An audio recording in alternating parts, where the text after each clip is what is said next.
আসসালামু আলাইকুম সুপ্রিয় ষষ্ঠ শ্রেণীর শিক্ষার্থী ভাই বোনেরা, তোমাদের ডিজিটাল প্রযুক্তির পরীক্ষার প্রশ্নের প্যাটার্নটি এবং উত্তর নিয়ে আজকের এই ক্লাসটি সাজানো। এখানে তোমরা দেখতে পাচ্ছ ডিজিটাল প্রযুক্তির নমুনা প্রশ্নটি। এখানে পরীক্ষার প্রশ্নটির প্যাটার্নটি কীরকম হতে পারে তার ওই ধারাবাহিকতায় তোমাদের জন্য এই নমুনা প্রশ্নটি তৈরি করা।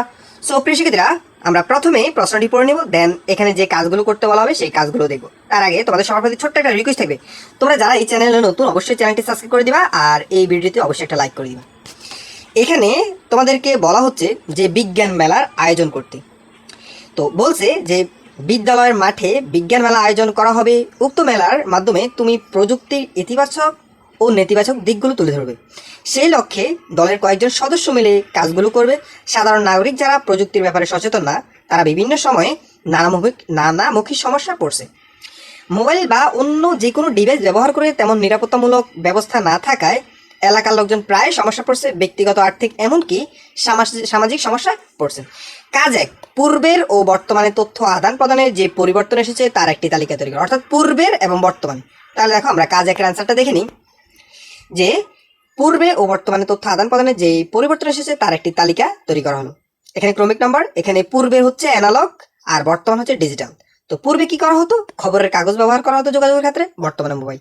পূর্বে কি ব্যবহার করতো? হাতে আঁকা ছবি বা ছড়া, বর্তমানে কম্পিউটার। পূর্বে মৌখিক যোগাযোগ ছিল, বর্তমানে সামাজিক যোগাযোগ, ফেসবুক, টুইটার, ইনস্টাগ্রাম ইত্যাদি। পূর্বে লিফলেট ব্যবহার করতো, বর্তমানে SMS ডিজিটাল প্রযুক্তিতে। পূর্বে মাইকিং ব্যবহার করতো, এখন ইমেল। ঠিক আছে, এই ছিল তোমাদের কাজ একের সমাধান। দেখো প্রিয় শিক্ষার্থী, এটা ছিল তোমাদের নমুনা প্রশ্নের সমাধান। ঠিক আছে, আচ্ছা তোমাদেরকে মূল প্রশ্নগুলো, এটা ছিল জাস্ট তোমাদের নমুনা প্রশ্ন। তোমাদের মূল প্রশ্নগুলো কিন্তু প্রতিদিন প্রত্যেকটি প্রশ্ন, এটা জাস্ট নমুনা প্রশ্ন, এটা যে হুবহু আসবে এমনটা না। ঠিক আছে, এটা জাস্ট তোমাদের প্রশ্নের প্যাটার্নটি বোঝানোর জন্য অন্যান্য ক্লাসের ডিজিটাল প্রযুক্তি পরীক্ষার যে ধারাবাহিকতায় মূলত প্রশ্নটি তৈরি করা হয়েছে তার ধারাবাহিকতা মূলত তোমাদের জন্য এই নমুনা প্রশ্নটি তৈরি করা। ঠিক আছে, তো তোমরা এই মূল অ্যান্সারগুলো পাওয়ার জন্য অবশ্যই চ্যানেলটি সাবস্ক্রাইব করে সাথে থাকবা, তাহলে আমি যত পাবে। আচ্ছা, এরপরে দেখো আমরা দ্বিতীয় কাজটা দেখিনি। বুদ্ধিবৃত্তিক সম্পদের ধরন সম্পর্কে নিচের চকটি পূরণ করি। এখানে একটা চক দেওয়া আছে, আমরা এই চকটি পূরণ করবো। তো বলছে এখানে ইলেকট্রিক ডিভাইসগুলোর নাম লিখতে, এখানে সফটওয়্যারগুলোর নাম লিখতে। তাহলে আমরা দেখো এটার অ্যান্সারটা কিরকম লিখতে পারি। যে ইলেকট্রিক ডিভাইসগুলো হতে পারে কম্পিউটার, মনিটর, মাউস, কিবোর্ড। আর সফটওয়্যারগুলো হতে পারে Microsoft Word, Microsoft PowerPoint, Microsoft Excel, internet browser. আচ্ছা, এরপরে দেখো প্রিয় শিক্ষার্থীরা, আমি আবারও বলছি, তোমাদের মূল প্রশ্নগুলো পাওয়ার জন্য তোমরা অবশ্যই চ্যানেলটি সাবস্ক্রাইব করে সাথে থাকবা, তাহলে তোমাদের আর খোঁজাখুঁজি করা লাগবে না। আমি ভিডিওটি আপলোড করার সাথে সাথে তোমাদের স্ক্রিনে শো করবে, তোমরা দেখে নিতে পারবা। 3 নম্বর, প্রযুক্তির যে কোনো একটি ইতিবাচক দিক নিয়ে পর্যালোচনা করো, অর্থাৎ প্রযুক্তির যে উপকারিতা বা ভালো দিকগুলো রয়েছে সেটা সম্পর্কে একটা পর্যালোচনা করা হতো। তো প্রযুক্তির মাধ্যমে আমরা করোনা ভাইরাস থেকে বাঁচার উপায় সম্পর্কে জানতে পারি, যেমন প্রযুক্তি ব্যবহার করে ইন্টারনেটে খোঁজ নিয়ে। যেমনটা হতে পারে যে প্রযুক্তি ব্যবহার করে তুমি বিষয়টা জানতে পেরেছো, সেই বিষয়ে একটা জাস্ট আলোচনা করবা। যেমন নিয়মিত সাবান ও পানি দিয়ে 20 সেকেন্ড যাবত হাত ধুয়ে নিতে হবে। এটা কোথা থেকে জানছো? প্রযুক্তি ব্যবহার করে তুমি জানছো।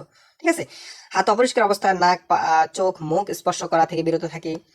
দাঁড়ানোর সময় অন্তত 3 ফুট দূরত্ব বজায় রেখে দাঁড়াই। প্রচুর পরিমাণে পানি পান করার অভ্যাস গড়ে তুলি। জনবহুল জায়গায় বা অসুস্থ ব্যক্তির সংস্পর্শে গেলে মাস্ক ব্যবহার করি।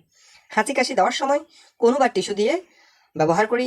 এরপরে এই যে এখানে তোমরা জাস্ট একটু পড়ে নাও। ঠিক আছে, আচ্ছা এই ছিল তোমাদের 3 নাম্বার কাজের সমাধান। এরপর আমরা দেখো 4 নাম্বার কাজটা কি করতে বলা হচ্ছে। 4 নাম্বার কাজ হচ্ছে কোন ধরনের তথ্য আমাদের জন্য ঝুঁকিপূর্ণ হতে পারে তা উল্লেখ করো। এখন কোন ধরনের তথ্যগুলো আমাদের জন্য ঝুঁকিপূর্ণ হতে পারে আমরা সেই কাজগুলো দেখব। ঠিক আছে, তো এটার অ্যান্সারটা আমরা এই পেজে দেখব। কোন ধরনের কাজগুলো, যেমন হতে পারে যেসব ব্যক্তিগত তথ্য আমাদের জন্য ঝুঁকিপূর্ণ হতে পারে। কাজ 4 এর সমাধান, যেমন ফোন নাম্বার, ইমেল বা ঠিকানা বা পাসওয়ার্ড ইত্যাদি আমাদের জন্য ঝুঁকিপূর্ণ, কারণ আমরা একজন পাসওয়ার্ড যদি ব্যবহার করি, সেটা পাসওয়ার্ড যদি অন্যের কাছে শেয়ার করি সেটা আমাদের জন্য বিপজ্জনক হতে পারে। মোবাইল নাম্বার শেয়ার করলে বিপজ্জনক হতে পারে। ব্যাংক অ্যাকাউন্ট নাম্বার শেয়ার করলে বিপজ্জনক হতে পারে। এটিএম কার্ডের পিন নাম্বার, জন্ম নিবন্ধন সনদ, পাসপোর্ট ছবি ইত্যাদি, এগুলো আমাদের জন্য কি হতে পারে? ঝুঁকিপূর্ণ, কারণ এগুলো হচ্ছে প্রযুক্তির অন্তরে। তো প্রযুক্তি যেমন উপকারিতা রয়েছে তেমনি অপকারিতা রয়েছে। ঠিক আছে, আমাদের বিজ্ঞান মেলা এই বিষয়গুলো সম্পর্কে মানুষকে সচেতন করার উদ্দেশ্যে আমাদেরকে এইগুলো বিষয়গুলো উপস্থাপন করতে হবে। ঠিক আছে, ওকে। এরপরে আমরা 5 নাম্বার প্রশ্নটা দেখবো, দেন উত্তরগুলো দেখবো। প্রশ্ন কি বলছে 5 নাম্বারে? যে তথ্য আদান প্রদানের ঝুঁকিপূর্ণ হলেও কি কি ক্ষতি হতে পারে, মানে কি কি ক্ষতি হতে পারে যার জনগণকে সচেতন করার জন্য তুমি এই বিজ্ঞান মেলা এই বিষয়গুলো তুলে ধরবা। ঠিক আছে, জাস্ট একটা বিজ্ঞান মেলায় আয়োজন করবা বিদ্যালয়, তার আলোকে মূলত এই প্রশ্নগুলো সাজানো। তো তথ্য আদান প্রদানের ঝুঁকিপূর্ণ হলে কি কি ক্ষতি হতে পারে? যেমন সামাজিক ক্ষতি হতে পারে, আর্থিক ক্ষতি হতে পারে, মানসিক ক্ষতি হতে পারে। আমি যেমন সামাজিক ক্ষতি, আমাদের কোনো ব্যক্তিগত তথ্য চুরি হলে শুধু যে নিজের ক্ষতি হয় তাই না, সমাজেরও ক্ষতি সাধন হয়। যেমন আমাদের কোনো ব্যক্তিগত ছবি জনসম্মুখে প্রকাশ হওয়া। আর্থিক ক্ষতি, মাঝে মাঝে এমন মনে হয় আমাদের ব্যক্তিগত তথ্য আদান প্রদানের সময় তৃতীয় কোনো ব্যক্তি যে তথ্য চুরি করে নেয় এবং আমাদের কাছ থেকে টাকা দাবি করে এবং হুমকি দিয়ে থাকে। এরপর হচ্ছে মানসিক ক্ষতি। ব্যক্তিগত তথ্য চুরি হলে সামাজিক বা আর্থিক ক্ষতির চেয়ে সবচেয়ে বেশি ক্ষতি হয় ব্যক্তির নিজের। যেমন ব্যক্তিগত কোনো ছবি বা ইন্টারনেটে ছড়িয়ে পড়লে বিব্রতকর অবস্থায় পড়তে হয় এবং তার মানসিক চাপ সৃষ্টি হয়। ঠিক আছে, তো এই ছিল তোমাদের মূলত একটা নমুনা প্রশ্ন। এখানে তোমাদের অন্যান্য ক্লাসের ডিজিটাল প্রযুক্তি পরীক্ষার যে প্রশ্নের প্যাটার্নটি ছিল তার আলোকেই মূলত এই ষষ্ঠ শ্রেণীর ডিজিটাল প্রযুক্তির প্যাটার্নটি তৈরি করা। প্রিয় শিক্ষার্থীরা, আমি আবারও রিকোয়েস্ট করবো চ্যানেলটি সাবস্ক্রাইব করে সাথে থাকবা, ভিডিওটি অবশ্যই একটা লাইক করে দিবা। তোমাদের মূল বা আসল প্রশ্নগুলো কিন্তু প্রতিদিনই কিন্তু তোমাদের দেওয়া হয় প্রত্যেকটি পরীক্ষার পূর্বেই। সো আসল প্রশ্নগুলো পাওয়ার জন্য তোমরা চ্যানেলটি সাবস্ক্রাইব করে রাখবা। আর এই ভিডিওগুলো ডিজিটাল প্রযুক্তি আসল প্রশ্ন পর্ব 1 পর্ব 2 এই ভিডিওগুলো অবশ্যই দেখবা। এখানেই মূলত তোমাদের আসল পরীক্ষার প্রশ্নগুলো দেওয়া হবে। সো সেই পর্যন্ত সকলের সুস্থতা কামনা করি, তোমাদের সবগুলো পরীক্ষা ভালো হোক। তোমাদের সবাইকে ধন্যবাদ। আল্লাহ হাফেজ।